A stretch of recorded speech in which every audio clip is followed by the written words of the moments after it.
ரவிக்கு காலையில் வேகமாக எந்திரிக்கணும்னு ஆசை. அதனால அவன் என்ன பண்ணான், நாளையிலேருந்து நான் காலையில் வேகமாக எந்திரிப்பேன் அப்படின்னு சொல்லி ஒரு ரெசல்யூஷன் எடுத்துக்கிறான், முடிவு எடுத்துருக்கிறான். ஆனால் அவன் அதை ஃபாலோ பண்ண முடியல.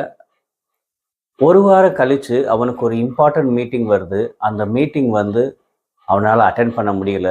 ரீசன் என்ன அப்படின்னா, எப்பயும் போல் லேட்டாக எழுந்திரிச்சதுனால.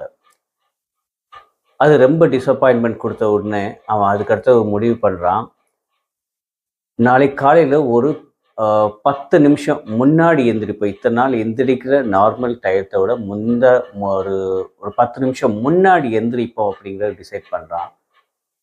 அதையும் பண்ணுறான்.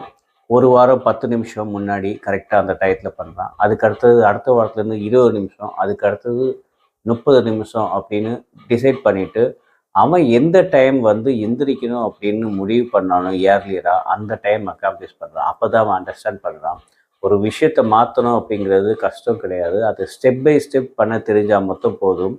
அந்த ஸ்டெப் பை ஸ்டெப் எப்படி பண்ணணும் அப்படிங்கிறத அந்த பிளான் பண்ணால் நம்ம ஈஸியாக பண்ணலாம் அப்படிங்கிறது தான் அவன் கண்டுபிடிச்ச விஷயம். இந்த மாதிரி நம்ம லைஃப்பில் ஒரு விஷயத்தை பண்ணணும் அப்படின்னு முடிவு பண்ணிவிட்டு அதை ஏதாவது மிஸ் பண்ணியிருப்போம்.